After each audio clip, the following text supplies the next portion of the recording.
Once a soldier is always a soldier. लड़ना किसी भी सैनिक का धर्म होता है, चाहे वो दुश्मन से हो या फिर मौत से।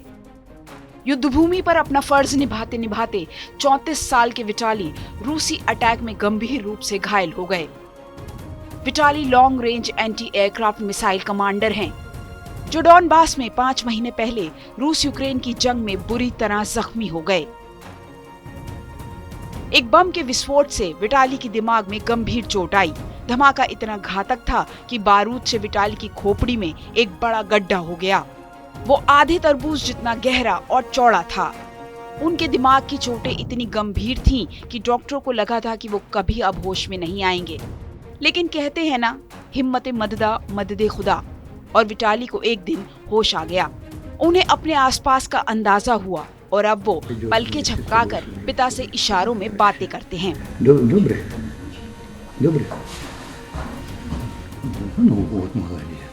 लेकिन शरीर अब भी पूरी तरह से बेजान है। पिता ने आस नहीं छोड़ी है।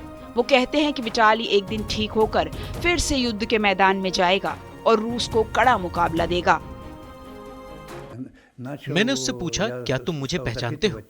उसने जवाब दिया, डैड। खुद यूक्रेनी सैनिक रहे 64 साल के सेरेही ने अपने बहादुर बेटे का साथ नहीं छोड़ा। वो पिछले 5 महीनों से लगातार विटाली के साथ हैं। पल पल उसे हौसला देते हैं, घंटों बेटे के बिस्तर के पास बिताते हैं और वो मैसेज पढ़कर सुनाते हैं जो यूक्रेन के लोग इस बहादुर सैनिक को भेजते हैं।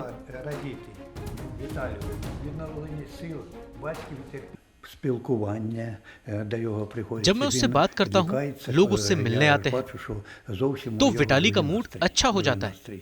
मैं पिछले 5 महीनों से उसके साथ हूँ। मैं अपने बेटे को छोड़कर कहीं नहीं जाता।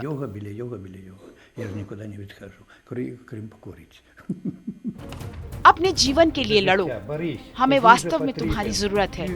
प्रिय विटाली, हम आपकी जय जयकार करते हैं, हम आपके लिए दुआ करते हैं, हम आपको गले लगाना चाहते हैं।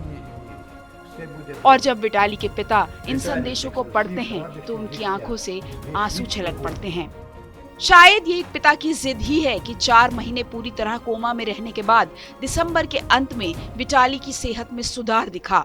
सबसे पहले उन्होंने अपने पैर की उंगलियां हिलानी शुरू की।